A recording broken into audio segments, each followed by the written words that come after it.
Good morning बच्चों। बहुत अच्छे होंगे आप, मैं भी बहुत अच्छा हूँ। और शुरू करते हैं आज की क्लास। और आज हमें एक टॉपिक स्टार्ट करना है, लीन मैन्युफैक्चरिंग। और इन्हीं टॉपिक के रिगार्डिंग हम दो टॉपिक्स पढ़ चुके हैं, नाम तो सुना ही होगा। दो नहीं, आई थिंक 3 पढ़ चुके हैं।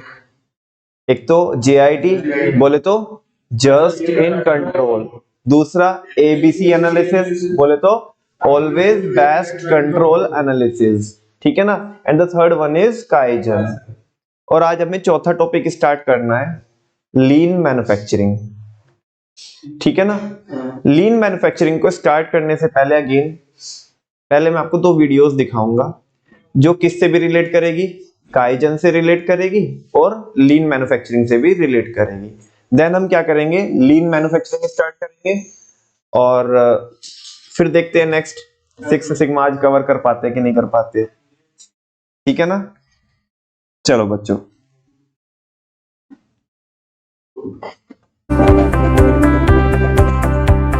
Hey, welcome back. I'm Vivek Bindra. I'm an international motivational speaker, leadership consultant, and a CEO coach. I'm back again with a very powerful topic, and today's topic is proving versus improving, a sure secret to success. Hey, come on, one more time. Proving versus improving, a sure secret to success. 95% people in the world are actually busy proving. Only 5% people in the world are actually busy improving. Proving is the result score, and improving is the effort score. Focus on the effort of improving, and proving is only an outcome. You don't have to focus on proving. You've got to focus on improving.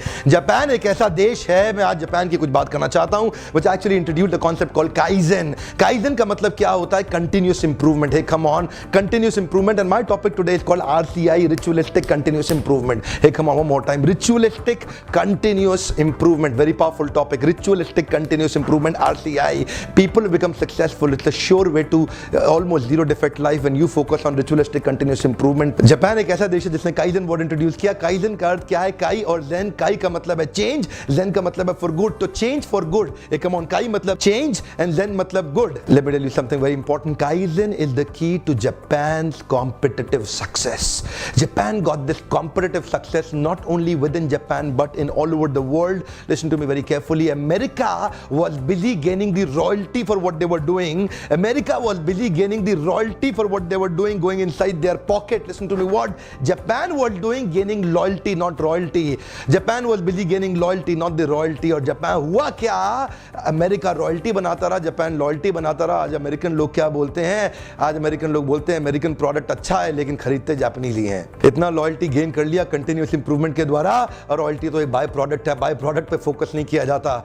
Actually problem is people are focusing on the by product, not on the roots. जिस दिन roots ठीक हो जाएंगे on continuous improvement, by product royalty अपने आप आएगा। पर people focusing on royalty neither get the loyalty nor get the royalty. हर जगह इंप्लीमेंट कर दिया काइजन, जापानीज लोगों ने हर जगह इंप्लीमेंट कर दिया। ABCD model, listen to me very carefully sir. A means zero accident, B means zero breakdown, C मतलब zero cost of wastage, D मतलब जीरो डिफेक्ट, काइजन मतलब कंटिन्यूअस इंप्रूवमेंट। मैन्युफैक्चरिंग सेटअप से लेकर के हर तरह के ऑर्गेनाइजेशनल डेवलपमेंट में कंटिन्यूअसली वो इंप्रूव करते हैं, चीजों को और लीन करते जा रहे हैं और डिफेक्ट घटाते जा रहे हैं। हो क्या रहा है? वो डिसिप्लिन से आता है जब आपका रिचुअल बन जाता है। The model that I want to share with you today is called RCI, ritualistic continuous improvement sir. Now I am going to tell you something. The most notable feature of Kaizen is that big results come from many small changes accumulated over a period of time. Big results come from many small changes accumulated over a period of time. आदत बन गया improvement का, ये Japanese लोग होते ही ऐसे, आदत हो गया इंप्रूवमेंट का। 1945 में पूरी दुनिया जानती है, हिरोशिमा नागासाकी की बॉम्बिंग ने जापान में वो हाहाकार मचा दिया जिससे वापस आना शायद बहुत ही कठिन, न केवल कठिन बल्कि लगभग असंभव था। पर जापान न केवल वापस आया बल्कि इस प्रकार वापस आया कि 1965 कुछ ही दिन, हफ्ते, महीने और साल बीते, 20 साल के अंदर दुनिया के सबसे बड़ा इवेंट ओलंपिक स्पोर्ट्स का एशिया के अंदर पहली बार किसी देश ने दावेदारी करी, लेकिन वही देश था जिसके अंदर हिरोशिमा नागासाकी हुआ। बाउंस बैक कर गए। Continuous ritualistic improvement, listen to me very carefully, ritualistic continuous improvement, RCI, come on, ritualistic continuous improvement. पूरा देश इसमें बिलीव करता है। जानते हैं 1945 से 1965 केवल 20 साल के अंदर उन्होंने वो कर दिया जो पूरी दुनिया नहीं सोच सकी कभी। आप सोच रहे होंगे ये रिचुअलिस्टिक कंटिन्यूस इंप्रूवमेंट होता क्या है? एक्चुअली इसमें 3 वर्ड्स हैं, जरा ध्यान दीजिएगा, रिचुअलिस्टिक, कंटिन्यूस और इंप्रूवमेंट। ध्यान दीजिएगा, रिचुअलिस्टिक, कंटिन्यूस और इंप्रूवमेंट। रिचुअलिस्टिक का अर्थ क्या होता है? रिचुअलिस्टिक का अर्थ होता है सर्वत्र सर्वदा सर्वावस्थासु। रिचुअल बन गया है, आपने कसम खा ली, आपको ये करना ही करना है, इसको आप छोड़ नहीं सकते हैं। सर्वत्र मतलब सभी जगह पे, सर्वदा मतलब हर समय, सर्वावस्थासु मतलब हर परिस्थिति के अंदर, इसको बोलते हैं एक रिचुअल बन गया है, आपने कसम खा ली है, you got to do it, you can't leave it now. और कंटिन्यूस क्या है? कंटिन्यूस का अर्थ है इट इज नॉट अ क्रिया, इट इज अ प्रक्रिया। ये एक्टिविटी नहीं है, ये प्रोसेस है, ये कंटिन्यूस होगा। यानी कि सर्वत्र सर्वदा सर्वावस्थासु, एक बार, 2 बार, 10 बार नहीं है, ये एक्टिविटी नहीं है, ये प्रोसेस है, ये हमेशा होगा। कब तक होगा? नहीं, हमेशा रहेगा। कब तक रहेगा? अरे कोई कब तक नहीं रहेगा, हमेशा रहेगा। Ritualistic, continuous, continuous, continuous, emphatically emphasise करने के लिए दोबारा इस बात को कहा जा रहा है, ये क्रिया नहीं है, प्रक्रिया है। एक बार नहीं होगा, बार बार होगा, एक्टिविटी नहीं है, प्रोसेस है, कंटिन्यूस चलता रहेगा। क्या किस पे चलेगा? इंप्रूवमेंट पे चलेगा, उसी को बोलते हैं काइजन। इंप्रूवमेंट पे चलेगा, प्रूव नहीं करना है, केवल इंप्रूव करना है। और जो व्यक्ति इसको आज ठान लेगा, ये मेरा सेंट्रल मैसेज है आज के वीडियो का, रिचुअलिस्टिक कंटिन्यूस इंप्रूवमेंट, हर व्यक्ति सफल होता है। कब होता है? रिचुअलिस्टिक कंटिन्यूस इंप्रूवमेंट से होता है। बहुत एग्जांपल दुनिया भर के दे सकता हूं, सारे स्पोर्ट्समैन भी दुनिया के रिचुअलिस्टिक कंटिन्यूस इंप्रूवमेंट के कारण सफल होते हैं। जानते हैं सचिन तेंदुलकर का जब जन्म हुआ था तो नर्स ने सचिन तेंदुलकर को हाथ में ले जाकर के रमेश तेंदुलकर को बोला, लीजिए 100 सेंचुरी का जन्म हो गया है। हाँ या ना? कभी नहीं बोला। कहां से बोल सकते हैं? किसी को नहीं पता था कि ये बच्चा छोटा सा 100 सेंचुरी मार देगा। इनफैक्ट कांबली और तेंदुलकर इकट्ठे क्रिकेट खेलने आए थे, कांबली और तेंदुलकर इकट्ठे क्रिकेट खेलते थे। कांबली क्रिकेट तेंदुलकर से बढ़िया क्रिकेट खेलता था उस समय तक, पर हुआ क्या, 1996 एक बाउंसिंग बॉल काउटनी वॉल्श उसके हेलमेट पे लगे, टेस्ट करियर का समाप्त हो गया। तेंदुलकर 100 सेंचुरी मार गया और कांबली टेलीविजन पे सच का सामना कर रहा था। कांबली टेलीविजन पे सच का सामना कर रहा था। इसको बोलते हैं रिचुअलिस्टिक कंटिन्यूस इंप्रूवमेंट। कई बार गिरेंगे लेकिन इंप्रूव करूंगा, हर बार इंप्रूव करूंगा। चेंज करना है तब तक चेंज करना है। देखिए एक बात बताएं, आप अपने आप को चेंज कर लीजिए, नहीं तो दुनिया जब जबरदस्ती चेंज करेगी आपको अच्छा नहीं लगेगा। इसी को बोलते हैं ritualistic continuous improvement. My question is, how fast are you creating your success rituals? That's my question. How fast are you creating your success rituals? That's my question. Actually, people are rewarded in public for what they are practicing in private. Listen to me very carefully. People are rewarded in public for what they are practicing in private. जानते हैं क्या इसी को बोलते हैं? Ritualistic continuous improvement. आज दुनिया के जितने स्पोर्ट्समैन हैं उन सब में अगर वो सक्सेस हुए हैं तो यही कॉमन है, अगर वो फेलियर हुए हैं तो यही कॉमन है। जो सक्सेस हुए उनका रिचुअलिस्टिक कंटिन्यूस इंप्रूवमेंट है, और जितने स्पोर्ट्समैन फेलियर हुए हैं वो कंटिन्यूसली इंप्रूव नहीं कर पाए। आमिर खान की एक पिक्चर आई थी, वो पिक्चर का नाम क्या है? पीके। पीके पिक्चर में दिखाते थे आमिर खान किसी को छू करके सब कुछ सीख लेता था, उससे सब कुछ लर्न कर लेता था। एक आदमी का हाथ पकड़ता था, उसकी भाषा, उसकी सभ्यता, उसका कल्चर सब कुछ सीख लेता था। उसकी आज ये लर्निंग मैं चाहता हूं कि मैं और आप ले लें, जिसके साथ खड़े हो जाएं उससे सब कुछ सीख जाएं। This is called kaizen, continuous improvement, continuous improvement, ritualistic continuous improvement. आज जब आप ये रिचुअल बना लेंगे, कसम खा लेंगे कि जिसके साथ खड़ा हूं सोचूं आज क्या 5 चीजें सीखी। देखिए एक बात बड़ी अच्छी है, मैं आपको शेयर करना चाहता हूं। कई लोग सोचते हैं वीडियोस बनते हैं, नॉलेज तो आती है लेकिन इंप्लीमेंट कैसे करें, आज इसी पे मैं चर्चा करना चाहता हूं। GKI, gap between your knowledge and implementation. Listen to me very carefully. Concept तो मैं कहीं बता रहा हूं आपको, हर वीडियो में बता रहा हूं, पर मेरा प्रश्न यह है कि आप एक्शनेबल बनाते हैं कि नहीं बनाते हैं। GKI का अर्थ है gap between your knowledge and implementation. आपके पास नॉलेज कितनी भी है मुझे उससे मतलब नहीं, मेरा प्रश्न यह है कि इंप्लीमेंट कितना करते हैं आप। मेरा प्रश्न यह है कि आप इंप्लीमेंट कितना करते हैं। How fast are you in creating your success ritual? Listen to me very carefully. How fast are you in creating your success ritual? शायद वो नॉर्थ अमेरिकन कंपनी पहली IBM में थी जिसने पहली बार जापान को ऑर्डर दिया कि मुझे 10,000 आइटम चाहिए 6 महीने में डिलीवर्ड। जापान ने कहा we are a zero defect company, we are a zero defect country because we work on continuous improvement, kaizen. American ने उनसे कहा कोई बात नहीं 3 डिफेक्ट दे देना। जापानीज ने कहा नहीं देते हैं। अमेरिकन ने कहा कोई बात नहीं, कह रहे हैं 3 डिफेक्ट दे देना, कोई बात नहीं। जापानीज परेशान हो गए, वापस चले गए और जाकर के जब उन्होंने प्रोडक्शन कंप्लीट किया और कंसाइनमेंट भेजा तो जानते हैं परेशानी में चिट्ठी भी लिख दी साथ में कि 9,997 पैकेट अलग हैं और 3 पैकेट डियर IBM ये अलग हैं। क्यों? क्योंकि हम परेशान हो गए, हमें समझ में नहीं आता, तुम नॉर्थ अमेरिकन के साथ काम करना बड़ा मुश्किल है, हमसे 3 डिफेक्टिव पीस बने ही नहीं, अलग से बना के भेजने पड़े। न जाने आप क्यों बार बार मांग रहे थे। आंख बाहर निकल के आ गई अमेरिकन की। This is called ritualistic continuous improvement. 3 defective piece बने ही नहीं। This you know what, a man who is practising RCI in his life gets the sure way to almost zero defect life. Can I say that one more time for you? A man who is practicing RCI in his life leads to a sure way to almost zero defective life. Listen to me very carefully, sir. Agar if you are a man having a vision in your life without practicing RCI, it simply means you're a disconnected lazy dreamer.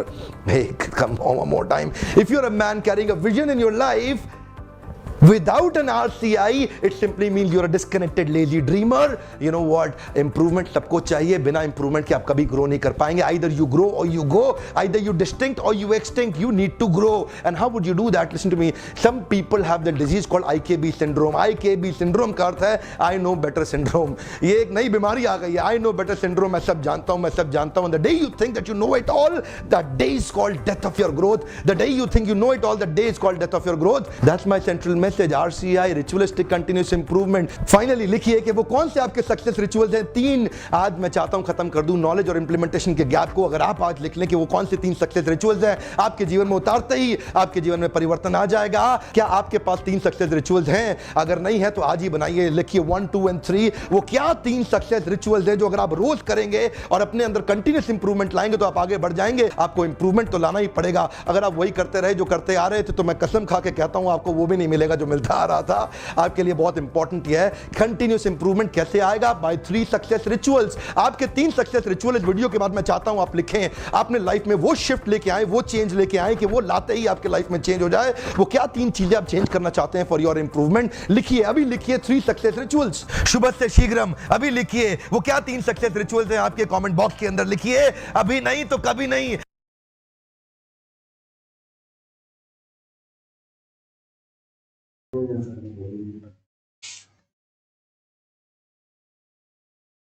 हाँ जी बच्चों, basically आपको kaizen के बारे में बताना था कि जो टेक्स्ट हमने पढ़ा था काइजन के लिए क्या वही चीज यहाँ पे बताई गई है ना, कि काइजन किसको बिलीव करता है? ABCD अप्रोच को. किसको बिलीव करता है?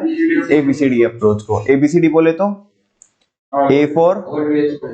A for zero accident, B for zero breakdown, C for zero cost of wastage and D for zero defect.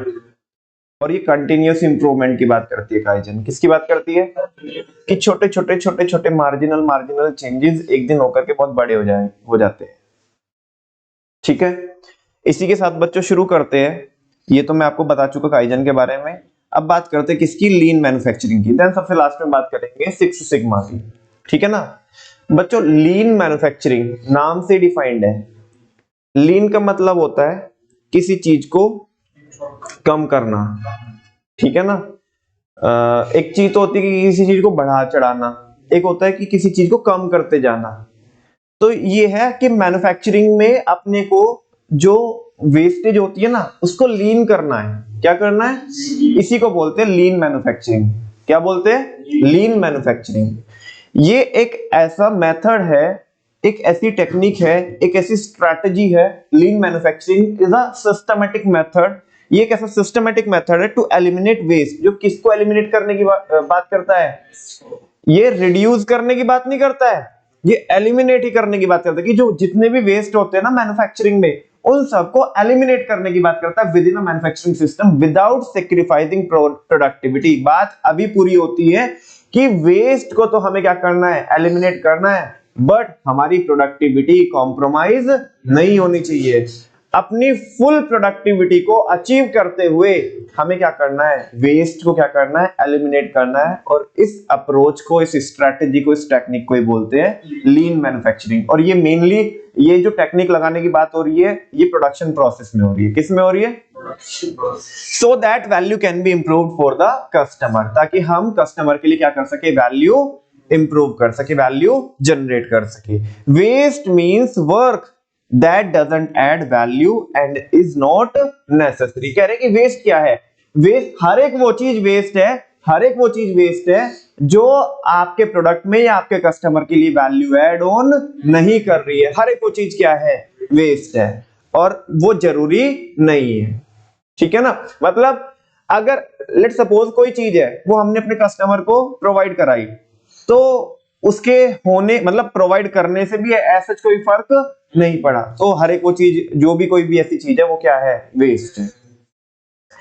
ये टेक्निक बोलती है lean manufacturing is more focused on eliminating such waste. ये तो बात हो चुकी है. मैं बोल रहा था आपको कि ये टेक्निक बोलती है कि जब भी हम कोई काम करते हैं तो कोई काम को करने में 5% तो क्या होती है, वैल्यू एडिड एक्टिविटीज होती है। क्या होती है, वैल्यू एडिड एक्टिविटीज 5% होती है, और 95% क्या होती है, नॉन वैल्यू एडिड होती है। क्या होती है, नॉन वैल्यू एडिड होती है। तो बच्चों उन नॉन वैल्यू एडिड एक्टिविटीज को ही अपने को क्या करना है, एलिमिनेट करना है, ठीक है ना। और पूरा का पूरा फोकस किस पे लगाना है, हाँ, जिससे क्या होती है, वैल्यू एड ऑन होती है, वैल्यू जनरेट होती है। से यस और नो। अच्छा, जो लीन मैन्युफैक्चरिंग है, lean manufacturing makes obvious what add values by reducing everything else which is not adding value। Lean manufacturing ये मेक श्योर करती है कि क्या चीज क्या कर रही है, वैल्यू एड ऑन कर रही है। किसको एलिमिनेट करके, हर एक उस चीज को एलिमिनेट करके जिससे वैल्यू एड ऑन नहीं होता। अब जब हम लीन मैन्युफैक्चरिंग की बात करते हैं तो generally there are 7 ways to improve overall customer value. वो कह रहा है कि यहाँ पे 7 तरह की वेस्ट की बात की गई है। किसकी बात की गई है, 7 तरह की वेस्ट की बात की गई है। 7 वेस्ट्स आर टीमवुड। उसको उसने क्या बोला, टीमवुड। हमें ना इनमें अभी बताऊंगा ये क्या होता है। इसमें हमें क्या करना है, जितने भी वेस्ट होते हैं टीमवुड में, ठीक है ना, हमें उनको क्या करना है, एलिमिनेट करना है। नमन भैया क्या होते हैं 7 waste टीमवुड। T for transportation, T for transportation, I means inventory, next है M for motion, W for waiting, O for over processing, again O for over production and D for defect। अब ध्यान से सुनो, वो कह रहा है कि ट्रांसपोर्टेशन में आपको वैल्यू एड ऑन करनी है, और इसमें जो होने वाली जो नॉन वैल्यू एडिड है, उन्हें नॉन वैल्यू एडिड एक्टिविटीज है, उन्हें क्या करना है, एलिमिनेट करना है। कहने का मतलब है आपका प्रोडक्ट सही समय पे टाइम रहते हुए कस्टमर के पास तक पहुंच जाना चाहिए। आप कोई भी ऐसी एक्टिविटी ट्रांसपोर्टेशन के दौरान मत परफॉर्म करो जिससे कोई भी वैल्यू जनरेट नहीं हो रही है। आपको उन्हें एलिमिनेट करना है और वो ही एक्टिविटीज परफॉर्म करनी है कि जिनसे क्या हो, वैल्यू जनरेट हो, वैल्यू एड ऑन हो। इन 7 सेक्टर में, इन 7 फंक्शंस में, इन 7 एरियाज में अगर आपने वैल्यू एडिड एक्टिविटीज को प्रैक्टिस कर लिया, और वो भी कॉन्टिन्यूअसली कर लिया बाय यूजिंग काइजन, नहीं समझा, इन 7 एरियाज में अगर आपने वैल्यू एडिड एक्टिविटीज को प्रैक्टिस कर लिया by using the concept of kaizen, तो आप क्या कर पाओगे, आप आपके कस्टमर को बेटर से बेटर क्या कर पाओगे, सेटिस्फाई कर पाओगे।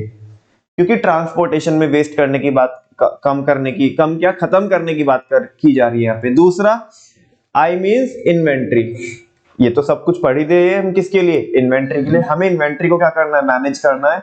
इन्वेंट्री में हमें नॉन वैल्यू एडिड जनरेट जो सर्विसेज है वो जनरेट करनी ही नहीं है। इन्वेंट्री का हमारा लेवल ऑप्टिमम होना चाहिए, और वही इन्वेंट्री हमें प्रोड्यूस करनी है जो क्या करती है, जो कस्टमर की प्रॉब्लम सॉल्व करती है। तीसरा मोशन, ये हम पढ़ के भी आते बच्चों, सेकंड चैप्टर में मोशन स्टडी पढ़ के आते कि नहीं आते, कि जहां पे किसने भी बोला, टेलर ने क्या बोला कि हमें क्या करना है, अपने वर्कर्स के मोशंस को आइडेंटिफाई करना है, और जो अननेसेसरी या जो वेस्टफुल एक्टिविटीज है, जो वेस्टफुल मोशंस है, उन्हें क्या करना है, हमें रिड्यूस करना है। क्या करना है, वो रिड्यूस करने की बात करता है, यहाँ पे एलिमिनेट करने की ही बात की जा रही है। नेक्स्ट है वेटिंग। आपको टाइम नहीं लगना चाहिए। क्या नहीं लगना चाहिए बेटा, इसके लिए तो हम पढ़ के आए, एक टॉपिक नहीं पढ़ के आए हम, ऑर्डर प्रोसेसिंग। क्या पढ़ के आए, ऑर्डर प्रोसेसिंग। तो कह रहे कि जो ऑर्डर प्रोसेसिंग में जो वेस्टेज होती है, जो नॉन वैल्यू एडिड जो नॉन वैल्यू एडिड एक्टिविटीज होती है, उन्हें आप क्या करो, एलिमिनेट करो, तो टाइम उसमें नहीं लगना चाहिए। नेक्स्ट है ओवर प्रोसेसिंग। नमन भैया ये ऑर्डर प्रोसेसिंग कहीं आपने गलत तो नहीं बोला? नहीं बेटा, जो वेटिंग है, वेटिंग रिलेट करता है किससे, ऑर्डर प्रोसेसिंग। ये है ओवर प्रोसेसिंग। कहीं चीजों को आप बढ़ा चढ़ा के ना ले लो, ओवर प्रोसेस ना कर दो कि कस्टमर नहीं सोच रहा था इतना, लेकिन आप ही ज्यादा सोच रहे हो, ओवर प्रोसेसिंग की जा रहे हो। मतलब मैं कल भी उसकी बात कर रहा था, ये मैं आपको इकोनॉमिक्स में बता रहा था कि कई बार एक मैन्युफैक्चरर या एक प्रोड्यूसर ये सोचता है कि मैं अपने प्रोडक्ट को इतना प्रोसेस कर दूं कि इससे बहुत तो पता नहीं कुछ तो क्या हो जाएगा, मार्केट में कुछ तो नया हो जाएगा, लेकिन उतनी जरूरत नहीं होती। आपको ओवर प्रोसेसिंग भी नहीं करना है। क्या नहीं करना है, ओवर प्रोसेसिंग भी नहीं करना है ना, ताकि उसका जो यूज केस है वो प्रोडक्ट का वही खत्म हो जाए। मार्केट में बहुत सारे प्रोडक्ट ऐसे आते हैं जिनको प्रोड्यूसर को तो लगता है, जैसे अभी चलो मैं आपको एक रियल लाइफ एग्जांपल देता हूँ, मेरे को भी एकदम से क्लिक कर गया मेरे माइंड में। कोई तो आई थिंक सीजन 1 में और सीजन 2 में शार्क टैंक में वो आया था ना, वो सिपलाइन करके, अरे जिसकी अशनीर ने उतारी थी बहुत ज्यादा,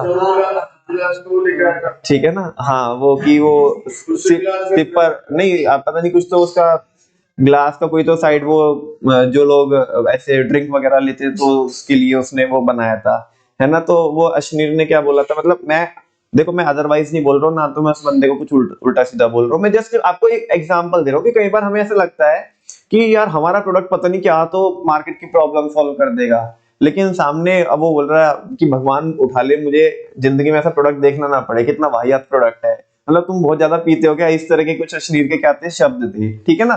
तो वो कई बार हम चीजें बहुत ज्यादा क्या कर लेते हैं, ओवर प्रोसेस कर देते हैं कि यार ये मार्केट में इसकी जरूरत होगी, नहीं होती इतनी जरूरत, ठीक है ना। वैसे एक तरीके से देखे तो अश्लील ने शायद सही भी बोला था, ठीक है ना। तो नेक्स्ट है over production, again O for over production. आपको क्या नहीं करने का है, क्यों नहीं करने का ओवर प्रोडक्शन, पैसा नहीं लगेगा ओवर प्रोडक्शन करने के लिए, इन्वेंट्री में पैसा नहीं डालना पड़ेगा आपको। अच्छा तुम बोलोगे नमन भैया इन्वेंट्री में और ओवर प्रोडक्शन में क्या फर्क है, अगर तुम्हारी ओवर प्रोडक्शन में यहाँ पे तुम्हारी अगर हालत बिगड़ेगी ना, कहाँ पे, ओवर प्रोडक्शन में, तो ये तुम्हारा ये भी बिगड़ेगी, ठीक है ना। मतलब ओवर प्रोडक्शन क्या कर रहे हो, कर किए जा रहे हो किए जा रहे हो किए जा रहे हो, तो कहीं ना कहीं इन्वेंट्री को भी तो मैनेज कर पाओगे ना तुम।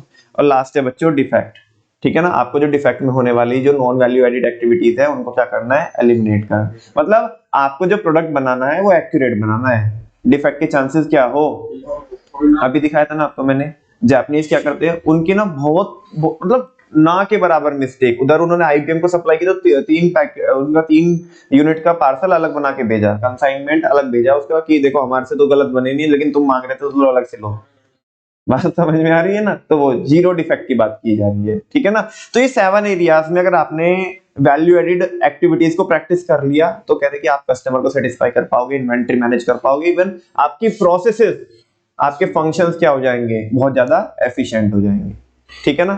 चलो इसके बारे में एक हल्की सी छोटी सी वीडियो देखते हैं और उसके बाद फिर मैं शुरू करता हूँ 6 सिग्मा किसका, हाँ वो सिप लाइन करके कुछ था।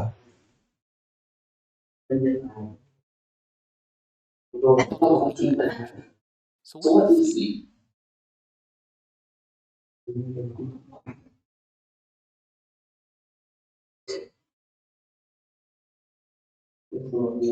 Lean is not maximum value and lean is constant improvement. What is value? Value is an individual process customers are willing to pay for.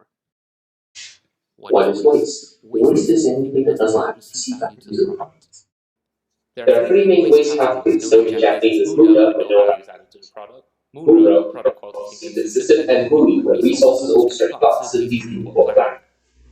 Toyota identified 7 types of waste in the acronym timber: transportation, unnecessary movement of people or parts; inventory, unnecessary storage of materials and products; motion, unnecessary movement of people or parts within the process; waiting, people or parts waiting for a process to be completed; over-processing, processes arising from poor design of the process chain; overproduction, processing more than what you needed; and defective products not meeting quality pilots, needing verification or correcting process. Lean manufacturing is better illustrated through Alpha, the illustration of long-term planning using production leveling and standardization. This relies on just-in-time quality. This means having the right part in the right quantity precisely when it is needed, but as it's cheap, through closer manufacturing and knowledge production. Takt time, the measures cycle time to meet customer demand, quick to read changes, integral logistics management, the both in-house and externally sourced parts, time all way through production, and finance. Lean also relies on video advertising, this making parts visible so that employees can act on outcomes, but this is cheap. Man machine separation, where one operator can manage various machines, and automation, where one operator managing the machine can detect problems, and can stop or slow down production through unlock and fix or correct immediate problem. And then investigate the root cause of the issue to take measures to ensure it doesn't happen again. For instance, by making assembly parts mistake-proof through copying. Through all these measures, we achieve better product at the lowest cost in the fastest production time while ensuring a safe working environment and keeping employees motivated. Let's see what we have learned an example. SA Productions is a t-shirt printing company, and at the moment they want plain shirt batches of 20, so in most cases storage is required. These store items then undergo sequential motion to the printing plant, where a single complex multifunction machine prints all features and all shirts simultaneously. After group organization and SA Productions batches of orders fit customer requirements, eliminating the need to store items. The printing process is performed in operations carried out at a time when defects easily spotted. With this, we eliminate the buffer inventory, reducing unnecessary movement, eliminating waiting time, and benefiting by ordering just in time. Introducing Altium.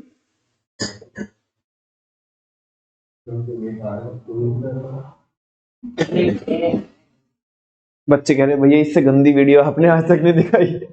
हाँ जी, चलो मैं बताता हूँ आपको।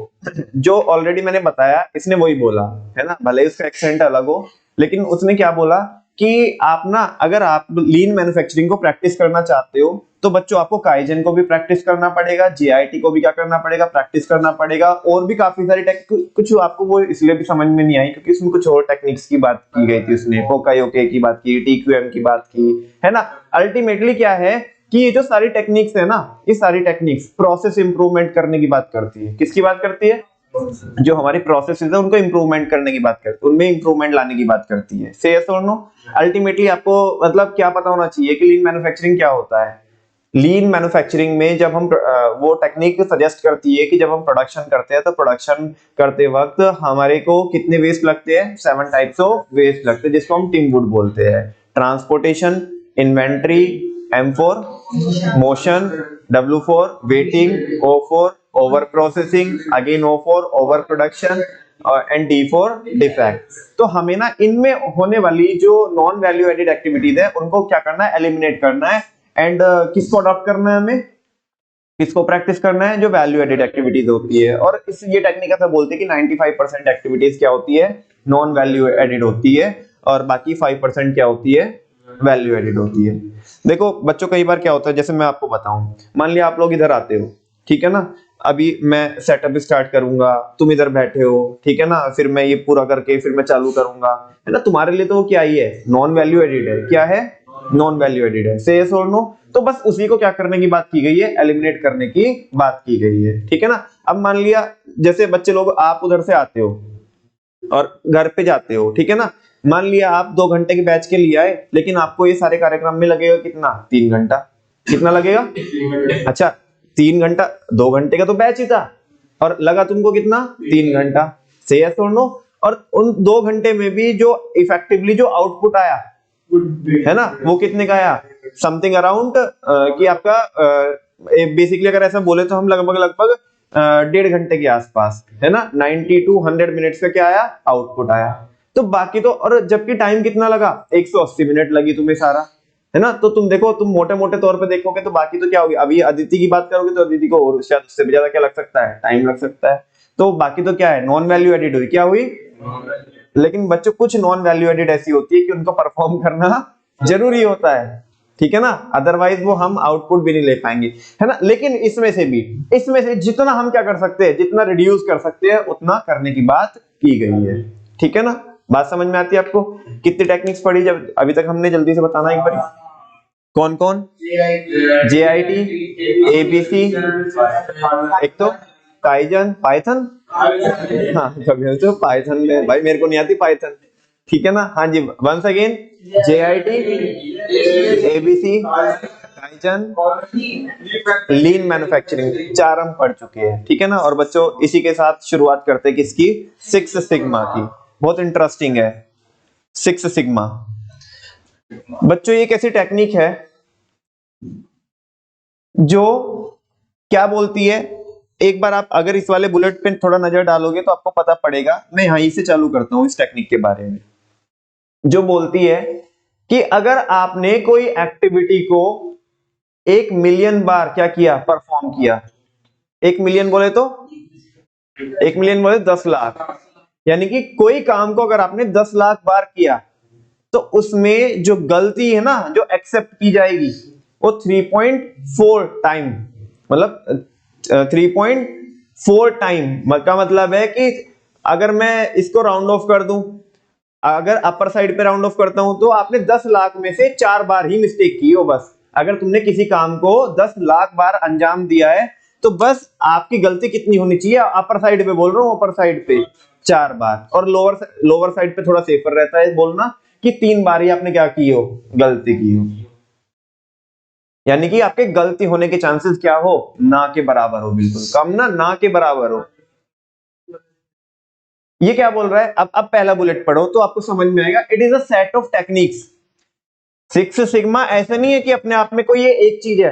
दरअसल क्या है बच्चों, जितनी भी टेक्निक है ना, ये एक दूसरे को इंप्लीमेंट करने के लिए क्या करना पड़ेगा, हमें एक दूसरे को यूज करना पड़ेगा। अगर तुम्हें एबीसी लगाना है तो काइजन को प्रैक्टिस करना पड़ेगा, एंड वाइस वर्सा। काइजन को इंप्लीमेंट करना है तो एबीसी को प्रैक्टिस करना पड़ेगा। सेम एज, ये सारी आपस में ऐसे कनेक्टेड है, इंटरकनेक्टेड है। तो कह रहे हैं ये सेट ऑफ टेक्निक्स है। सिक्स सिग्मा एक सेट ऑफ टेक्निक्स है, अपने आप में इसके अंदर एक टेक्निक नहीं है। इसके अंदर मतलब सिक्स सिग्मा को प्रैक्टिस करने के लिए आपको जीआईटी भी लगाना पड़ेगा, एबीसी भी लगाना पड़ेगा, लीन मैन्युफैक्चरिंग भी लगाना पड़ेगा, काइजन भी लगाना पड़ेगा। It is a set of techniques. ये क्या है, सेट है किसका, ऐसी टेक्निक्स का, ऐसे टूल्स का जिनसे हमारी क्या होती हो, प्रोसेस इंप्रूव होती हो।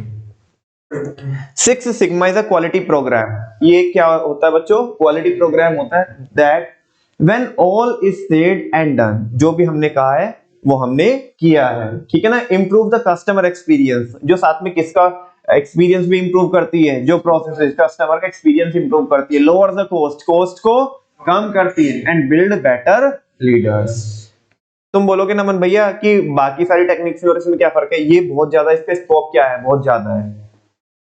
लीन मैन्युफैक्चरिंग की बात करोगे तो वो जस्ट स्टिक है वेस्ट को कम करने में। किसको कम करने में, वेस्ट को कम करने में। जब हम एबीसी की बात करते हैं, एबीसी स्टिक है केवल किस पे, इन्वेंट्री को मैनेज करने पे। किस पे, इन्वेंट्री को मैनेज करने पे। जब हम जीआईटी की बात करते हैं तो वो भी कंपोनेंट को, रॉ मटेरियल को प्रोक्योर करने की बात कर रही है, जब भी हमें उसकी क्या पड़ेगी, रिक्वायरमेंट पड़ेगी। काइजन में थोड़ा ज्यादा चीजें आई थी, काइजन में अब वो सारी चीजें आ गई, क्योंकि काइजन में तो, काइजन क्या है, काइजन एक जनरल कॉन्सेप्ट है कि हमें कॉन्टिन्यूस इंप्रूवमेंट करना है। अब वो कॉन्टिन्यूस इंप्रूवमेंट किसी भी फील्ड में हो सकता है। जबकि तुम यहाँ पे देखोगे सिक्स सिग्मा में, तो सिक्स सिग्मा में वो कह रहा है कि जो तुमने कहा है वो तुमने किया है, कस्टमर का एक्सपीरियंस इंप्रूव किया है आपने, कॉस्ट को क्या किया है, कम किया है, और बेटर लीडर भी क्या किए है, बिल्ड किए। यहाँ पे कितने सारे एरिया में वो क्या कर रहा है, बात कर रहा है, ठीक है ना।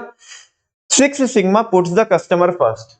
सिक्स सिग्मा बोलता है कस्टमर कौन है, भगवान है, पहले कस्टमर है, बाकी सारी चीजें बाद में है। That is under this technique customer are treated as god. To achieve six sigma, इसका बेटा सर्टिफिकेट मिलता है। क्या मिलता है, कुछ कंपनीज है जिनको सिक्स सिग्मा का सर्टिफिकेट मिला हुआ है। मैं आपको एक बहुत अच्छी केस स्टडी आपके साथ शेयर भी करूंगा। आपने नाम सुना है मुंबई डब्बा वाला का, मुंबई डब्बा वाला, उनको सिक्स सिग्मा का सर्टिफिकेट अचीव हुआ है, ठीक है ना। अब वो बहुत इंटरेस्टिंग है, वो मैं जस्ट अभी एक बार टेक्स्ट पढ़ाता हूँ और उसके बाद हम क्या करते हैं, डिस्कस करते हैं। बच्चों बताने को बहुत कुछ है, बताने के लिए बताया भी जा सकता है, लेकिन फिर अगेन से आपको बताऊंगा मैं कि टाइम की भी थोड़ी क्या है, हमारे पास लिमिटेशन है, ठीक है ना। तो उसको उसके दायरे में रहते हुए चीजें कवर करने की कोशिश करेंगे। कह रहे टू अचीव सिक्स सिग्मा, इतनी आसान बात नहीं है सिक्स सिग्मा को अचीव करना, है ना। मतलब 10 लाख बार अगर आप कोई एक्टिविटी को परफॉर्म करोगे तो उसमें गलती बस कितनी ही बार हो, 3 बार हो, ठीक है ना।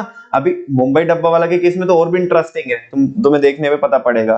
कह रहे कि to achieve six sigma, six sigma को अचीव करने के लिए, सिक्स सिग्मा का सर्टिफिकेट को अचीव करने के लिए, अब प्रोसेस मस्ट नॉट प्रोड्यूस, जो प्रोसेस आपने लगाई है या जो भी तुम परफॉर्म करते हो, जो भी तुम्हारा काम है किसी भी रेस्पेक्ट में, वो उस प्रोसेस में डिफेक्ट कितने से ज्यादा नहीं होने चाहिए। Does not, must not produce more than 3.4 defect पर मिलियन अपॉर्चुनिटीज। मतलब अगर आपने उस काम को 10 लाख बार परफॉर्म किया है तो उसमें गलती किससे ज्यादा ना हो, 3.4 टाइम से ज्यादा ना हो। The fundamental objective of the six sigma methodology is the implementation of strategies. जो इसका फंडामेंटल ऑब्जेक्टिव है, जो बेस में जो इसका ऑब्जेक्टिव है सिक्स सिग्मा का, वो ये है कि हमें ऐसी स्ट्रेटजीज को क्या करना है, इंप्लीमेंट करना है। वेदर वो जीआईटी हो, वेदर वो एबीसी हो, वेदर वो काइजन हो, वेदर वो लीन मैन्युफैक्चरिंग हो, ऐसी स्ट्रेटजीज को हमें इंप्लीमेंट करना है that focuses on process improvement, जो हमारी प्रोसेस को क्या करती हो, इंप्रूव करती है। फॉर एग्जांपल मुंबई डब्बा वाला, दे आर हाईली कमिटेड, वो बहुत ज्यादा कमिटेड है to its customer, and there is one error. वो कह रहे हैं कि मतलब कह नहीं रहे, वो प्रूव्ड है, ठीक है ना। वो क्या करते हैं ना, बेसिकली मुंबई में लोग अपने ऑफिसेज में जाते हैं तो वो टिफिन की क्या करते हैं, सर्विस प्रोवाइड कराते हैं, है ना। अभी तो उनके बिजनेस पे बहुत इंपैक्ट पड़ा कोविड के बाद, कोविड में तो, लेकिन वो क्या करते हैं, उन्होंने क्या किया ना, वो डब्बा उठाते हैं घर से और क्या करते हैं, ऑफिस पहुंचाते हैं और फिर उसे घर पे देके भी आते हैं।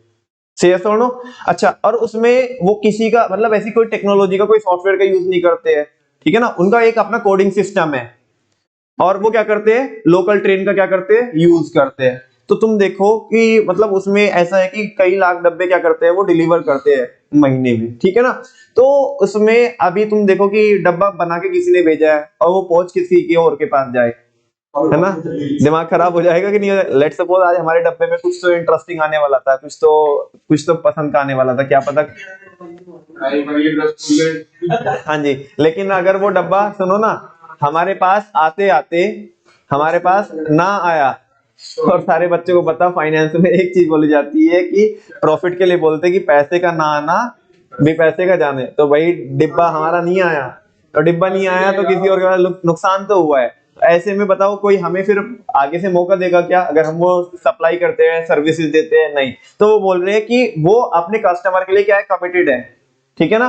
और वो एक एरर करते हैं, सुनो ना, एक एरर करते हैं, एक वो भी होती नहीं है, वो एक एरर भी होती नहीं है, वो भी कितने में, 16 मिलियन ट्रांजैक्शंस में। 16 मिलियन का मतलब क्या है, 160 करोड़ नहीं, 1 करोड़ 60 लाख, ठीक है ना। अगर वो 1 करोड़ 60 लाख डिब्बे डिलीवर करते हैं तो उसमें से हार्डली एक गलती होती है कि वो एक डिब्बा किसी और के पास चला गया, हार्डली। और सुनो ना, ये मुंबई डब्बा वाला को उधर वो उसका ब्रिटेन का कोई तो प्रिंस मिलने आया था, ठीक है ना।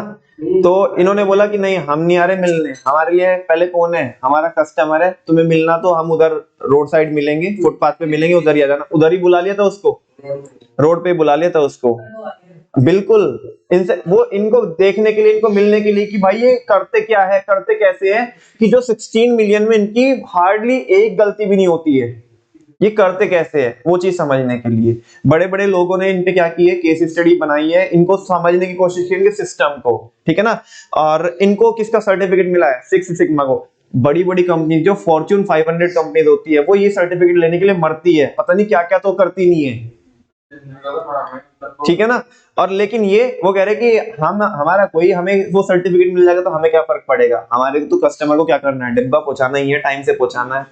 इनफैक्ट ऐसा होता है, हाँ बिल्कुल ऐसा होता है ना कि ये डब्बा लेने के लिए आए, तो उन्होंने क्या, जो भी घर पे भाभी है, उन्होंने अगर कुछ भी ऐसा लेट किया, ऐसे जैसे भारत में रहता ही है, वो टाइम वाला फैक्टर रहता है कि भाई 5-10 मिनट तो लेट होगी होगी, ठीक है ना।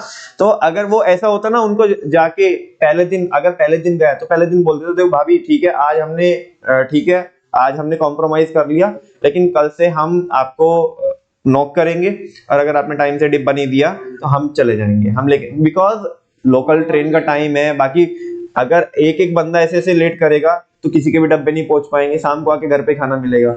समझ में आ रही ना बात, तो वैसा, ठीक है ना। तो ये सिक्स सिग्मा है बच्चों, सिक्स सिग्मा एक ऐसी टेक्निक है जिसके अंदर अपने आप में बहुत सारी टेक्निक्स को इंप्लीमेंट करने की बात की गई है। इसकी केस स्टडी देखे, चलो जी, एक दिखाऊंगा, एक कल दिखाऊंगा, और फिर कल प्रमोशन में चालू कर दूंगा, ठीक है ना।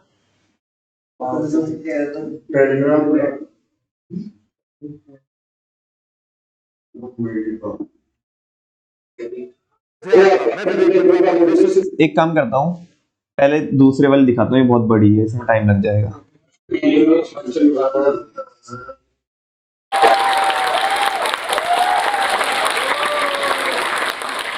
बड़ी बड़ी कंपनियों को जो अवार्ड मिले नहीं, वो अवार्ड हमारी डब्बा वाला संस्था को मिला। क्यों मिला ये अवार्ड, क्या है ऐसा इसके पास, कभी जानने की कोशिश की? और वो जानने की कोशिश जिन्होंने की, उनके पास पहुंचा है मुंबई डब्बा वाला। मेरा नाम विलास शिंदे।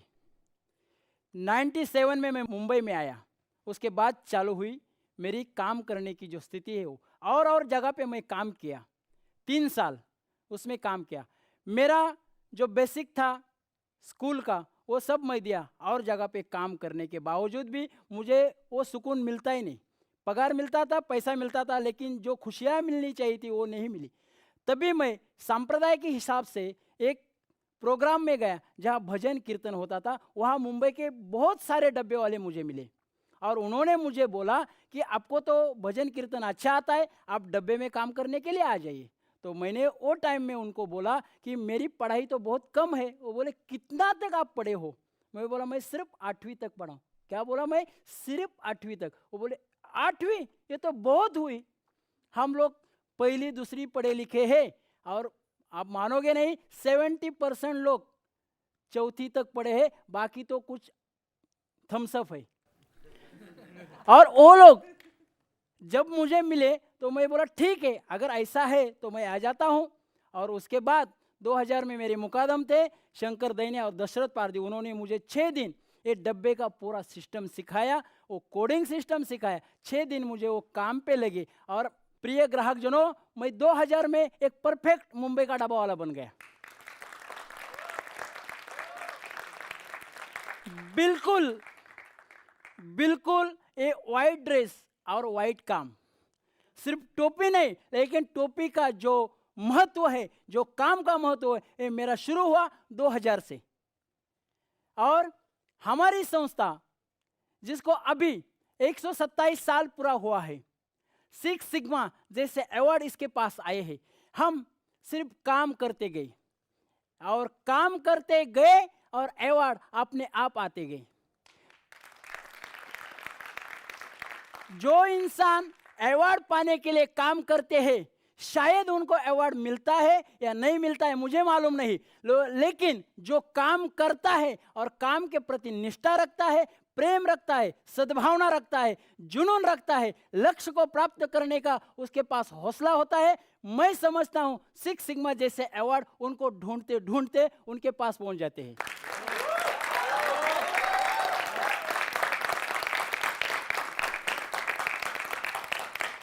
डब्बे का काम डिफिकल्ट है और ये डिफिकल्ट काम समझने के लिए प्रिंस चार्ल्स आए थे। आपको सबको मालूम है कि डब्बा वालों को मिलने के लिए जब वो मुंबई में आए, तब कुछ सिक्योरिटी रीजन के वजह से उनको किसी और जगह पे मिलने का समय मांगा था डब्बे वालों के पास। लेकिन हम लोग बोले थे वो बहुत बड़े इंसान है, बहुत बड़े आदमी है, मुंबई डब्बा वालों को मिलने के लिए आए। वो हमारे लिए अगर प्रिंस है, वो बहुत बड़े राजा है, लेकिन ग्राहक भी हमारा राजा है। हम दोनों को नाराज नहीं कर सकते। इसके लिए उनको अगर मिलना है तो हमारी डब्बे की आदान प्रदान जहाँ चर्चगेट स्टेशन पर होता है, अगर उनको टाइम है तो उनको वहाँ आना पड़ेगा। और इतने बड़े राजा, लेकिन वो डब्बे वालों को मिलने के लिए चर्चगेट स्टेशन पर आए, ये हमारे काम की जीत है मित्रों। और उन्होंने हमारा काम देखा और हमको सराहना। आपको मालूम है 26 जुलाई के वक्त जब मुंबई में पूरी तरह पानी पानी पानी हुआ था, लेकिन तभी भी मुंबई का डब्बा वाला नहीं रुका था। हमने वो खाली डब्बा, दोपहर के बाद मुंबई पूरी भरी थी, लेकिन खाली डब्बे ग्राहक के घर तक पहुंचाए। आप जानते हैं कि खाली डब्बे का महत्व, खाली डब्बा दूसरे दिन भी जाएगा तो भी कोई वांदा नहीं होता है, लेकिन हमने उसी दिन पहुंचाया। कस्टमर हमें बोले क्या आप पागल है, अरे कल आते तो भी चलता था। साहब भी बोले कि डब्बा वाला आज आने वाला नहीं, लेकिन डब्बा वाला खाली डब्बा भी घर पे लेके आया। ये हमारे काम का और निष्ठा का प्रतीक है। घर से लेके ऑफिस तक अलग अलग इंसान के पास ये डब्बा जाता है, उसके ऊपर अलग अलग कोड होता है। लेकिन बड़े बड़े यूनिवर्सिटी में, बड़े बड़े कॉलेजों में, बड़े बड़े इंडस्ट्री में डब्बा वालों को खास बुलाया जाता है। इसका रीज़न क्या है कि डब्बा वालों का टाइमिंग मैनेजमेंट। आपका डब्बा हम कहीं से भी उठाएंगे, लेकिन आपके ऑफिस में आपका लंच टाइम 12:30 का अगर होता है तो हम 12:15 बजे पहुंच जाते हैं। इसे कहते हैं टाइम मैनेजमेंट। और अगर किसी को पूरे विश्व में अगर किसी को टाइम मैनेजमेंट के बारे में कुछ पूछना है, कुछ जानना है, कुछ सीखना है, तो सिर्फ डब्बा वाला ही सिखा सकता है और कोई नहीं। हमारे पास जो भी डब्बे आते हैं, चाहे बॉस का हो या क्लार्क का हो, चाहे कॉलेज में किसी स्टूडेंट का हो या प्रिंसिपल का हो, किसी का भी डब्बा हो, किसी भी जात, धर्म, प्रांत, भाषा, इसके अलावा हम सर्वधर्म समभाव, हमारे कस्टमर, हमारे ग्राहक हमारे लिए भगवान होते हैं। और आप जानते हैं कि सबका डब्बा हम जब लेते हैं अलग अलग अलग रीजन में जाके वो डब्बा उनके पास जब पहुंचता है, 12:30 का लंच टाइम है, 12:15 बजे डब्बा पहुंचता है, हमारी वो राह देखते हैं। शायद कोई किसी की राह किसी और जगह पे देखता होगा, लेकिन डब्बे वाले की राह ऑफिस में देखते हैं। उसी वक्त जब डब्बा वाला पहुंचता है तो उसकी जो स्माइल होती है ना, उसे लगता है कुछ पाया है, लेकिन हमें भी लगता है कि डब्बा देके हमने भी कुछ पाया है। जब भी वो स्माइल करते, हमें थैंक्स बोलते, स्माइल करके कोई स्टूडेंट हमें थैंक्स कहता है, कोई ऑफिस में कोई सेट, कोई बॉस हमें थैंक्स कहता है, कोई मैडम हमें बोलते डब्बा वाला बहुत अच्छा हो गया, मुझे बहुत भूख लगी थी, अब टाइम पर आ गए, आपको थैंक्स। डब्बा भी उनका ही रहता है, खाना भी उनका ही रहता है, फिर भी हमें थैंक्स क्यों मिलता है? कि हम टाइम के पक्के हैं, और वो टाइम हमारे लिए बहुत बड़ी अहमियत रखता है। वो थैंक्स, वो स्माइल हमें हमें करोड़ों रुपया दिया जाता है, वो प्रेम हमें करोड़ों रुपए से ज़्यादा मिलता है। इसके लिए पैसा हमारे लिए कोई अहमियत नहीं रखता, चाहे हमें पगार कम मिले, लेकिन हमें थैंक्स और स्माइल करोड़ों की मिलती है। इसीलिए डब्बा वाला आज भी खुश है। 127 साल हुआ है, लेकिन हमें लगता है हम कल ही डब्बे पे आए हैं। और जिस इंसान, मित्रों, जो इंसान काम को काम समझ के नहीं करता है, इंजॉय समझ के करता है, उसके जीवन में काम उसका जुनून बनता है, और हर लक्ष्य को वो इंसान पाता है। लक्ष्य छोटा नहीं होता है, लेकिन इंसान की जुनून उस लक्ष्य को पाया जाता है। मैं चाहता हूं आप सब अपने लक्ष्य को पाओगे, यही डब्बे वाली की शुभकामना आपके साथ है।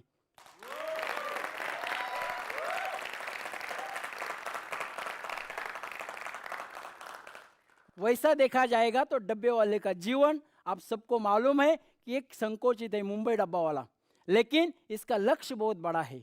2-2.5 लाख लोगों के पास हम रोजाना जाते हैं। रोजाना हमारी जो सर्विस है, आप जानते हैं, एक बार ट्रेन लेट हो सकती है।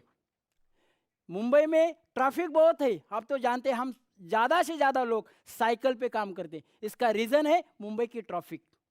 एक बार ट्रैफिक एक रूट पर लगती है ना, तो हम डिवाइडेशन करते हैं, वो डिवाइडर के ऊपर साइकिल को चढ़ाते, दूसरे साइड पे आउटसाइड से निकलते। जाना गलत है, लेकिन हमारे लिए वो परफेक्ट है, क्योंकि हमें डब्बा पहुंचाना है। इसलिए दूसरी बात, आप जानते, जीरो फ्यूल और जीरो प्रदूषण, और किसी कंपनी में ऐसा आपको कहीं मिलेगा नहीं। जीरो फ्यूल यूज करना और जीरो प्रदूषण करना। और आज के तारीख में हम हमारे देश को अगर प्रदूषण मुक्त करते हैं, तो डब्बा वाला उसका एक बड़ा एम्बेसडर है। डब्बा वालों से सीखना चाहिए कि काम के प्रति निष्ठा कैसी होती है, और लोगों के प्रति जागरूकता कैसी होती है, टाइम मैनेजमेंट कैसा किया जाता है। हर किसी को डब्बा वाला सिखाता है, अपने काम करके सिखाता है। हम बात करके नहीं सिखाते, काम करके आपको सिखाते हैं।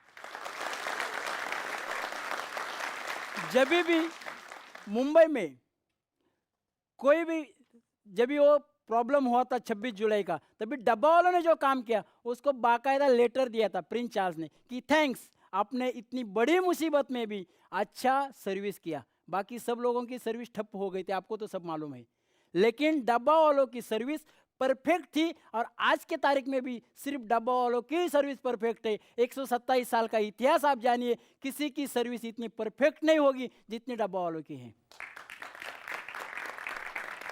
इसका कारण है हमारे नियम। कोई भी कंपनी, कोई भी कॉरपोरेट बड़े बड़े क्षेत्र में जो जाते हैं, उनके जो नियम होते हैं, अगर वो नियम को आप फॉलो करोगे तो ही आप सक्सेस को पाओगे। हमारे जो नियम है, वो नियम शुरू से हम फॉलो करते हैं, इसके लिए आज हम सक्सेस पर है और आप सभी के सामने है। थैंक यू, धन्यवाद।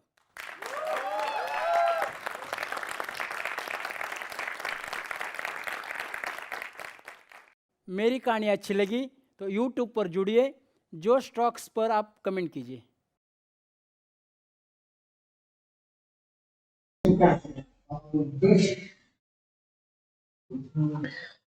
हाँ जी बच्चों, एक हल्का सा आइडिया आपको लगा होगा कि मुंबई डब्बा वाला क्या करते हैं, और भी हम मुंबई डब्बा वाला के बारे में कल कुछ वीडियोस देखेंगे, है ना, उनको डिस्कस करेंगे कि कैसे उनकी वर्किंग होती है, एक्चुअल में वर्किंग भी देखेंगे। कुछ लोगों ने उनका इंटरव्यू भी लिया है ना, तो वो भी क्लास में देखेंगे कि शायद आपको कुछ तो नया सीखने मिले बच्चों। और जस्ट ये इसलिए नहीं कि बस केवल आप इसलिए इंटरेस्टेड हो कल की क्लास में कि भाई वीडियो चलेगी क्लास में, ठीक है ना।